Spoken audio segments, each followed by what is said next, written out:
Y'all finna wanna know how I plan on taking over the world? I ain't telling y'all shit. Y'all just have to wait and see. Happy holidays! This is episode, I don't know because I haven't been keeping track. I'm pretty bad at the scheduling of this thing. But today I want to talk about the upcoming holidays, Christmas, Hanukkah, Kwanzaa, whichever one you guys celebrate.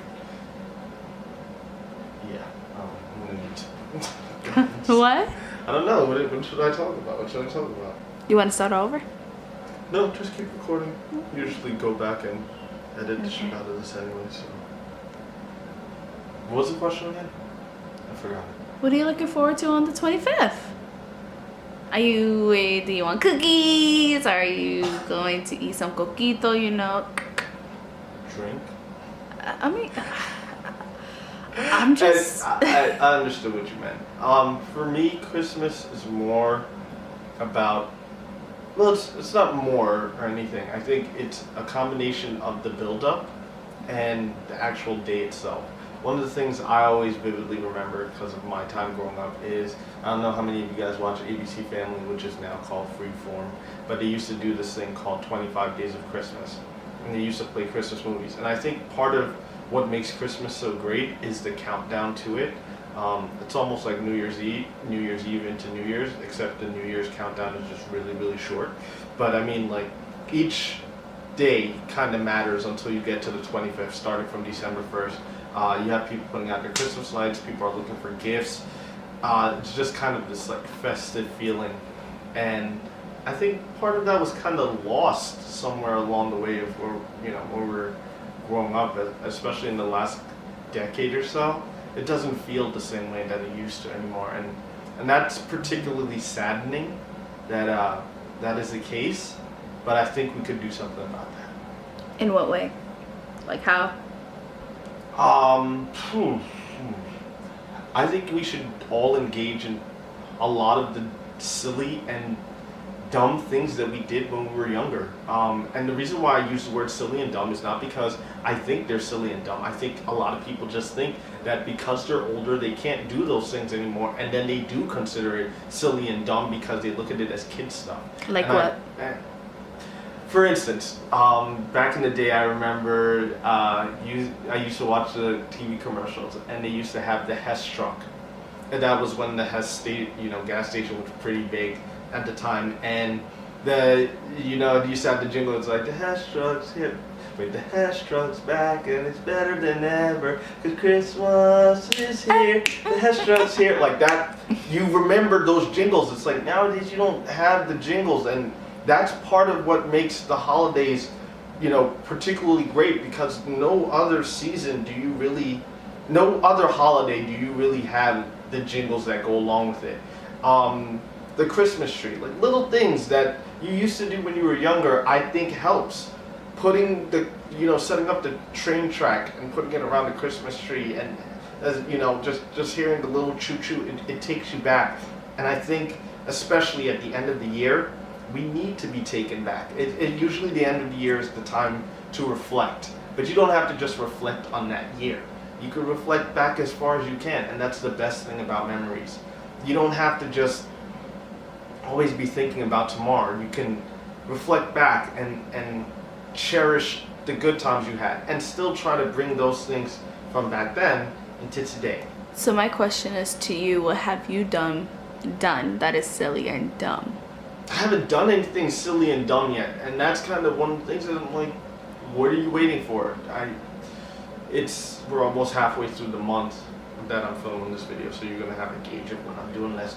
But I haven't done what I should do, which is what I'm advocating to you. And maybe what I'm gonna do actually is start filming myself so that you guys have like a point of reference to see that, hey, maybe this guy isn't so full of shit, and he's actually doing the things that he's advocating that we do. So maybe I will film myself doing random crazy stuff that I used to do when I was little, or start new stuff that I want to do now, just to make it seem like,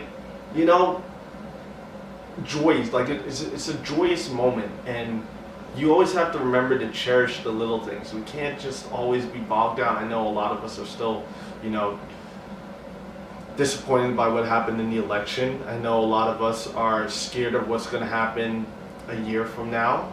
But in this very moment, in these very next few days, I think we should all remember to cherish our family, cherish our friends, and more importantly, cherish ourselves. Because, you know, without you, none of this really would exist. Like, you wouldn't have anything to compare it to. So I know for a fact that they always say that, you know, for some people, Christmas is the saddest time of year.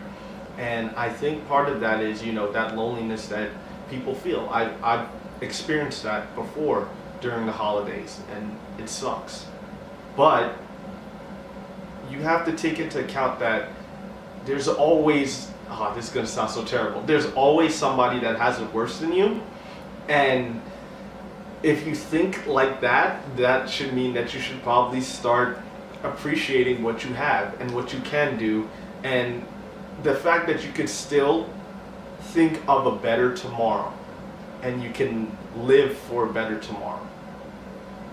Anyways, Christmas is whatever you imagine it to be, and that sounds like really cliche and like corny, but Christmas can be whatever you envision it to be. If it's Christmas trees, if it's decorations that make Christmas Christmas to you, do it. If it's making oatmeal cookies, my particular favorite is gingerbread man, and that's what I'm going to be doing this year. If making that stuff makes you happy and that is what Christmas means to you, you should fucking do that.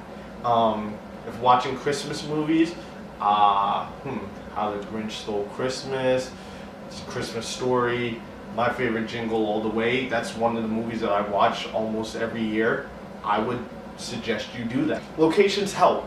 If there's a festive activity going on, I think you should go to that if that's what Christmas means to you. But you know, they say home is where the heart is, and I think Christmas is the same kind of thing. It's like whatever's in your heart and whatever you feel Christmas to be, you should go to that. Being that you've been with your girlfriend for 2 years, how is it different feeling from your past years of Christmas till now? I think, how would I answer that question? I'm not having difficulties answering the question because you're the one asking it. Sorry about that. The reason why I'm having difficulties answering that question is because I hope that everybody I say this answer to can relate, especially if they have a good girlfriend like I do. Are you about to cry? No. Yeah. Anyways, my point is, in terms of how it's different, is that there's an undeniable amount of loneliness that you feel if you don't have somebody, maybe outside of your family, that loves you in the way that you want to be loved. And that feeling kind of creeps up on you, especially around Christmas time. So to finally have that it makes you feel complete in a different kind of way. And I don't know, it's just one of those things where it's very hard to describe when there's somebody that loves you for who you are. You know, it's weird. It's kind of like it's not the same kind of love that your family gives. They're obligated to kind of love you. It's like this other person that you didn't know your entire life just comes along and appreciates everything that you do, everything that you are, everything that you have to offer, and the stillness that you bring to their life. And for that,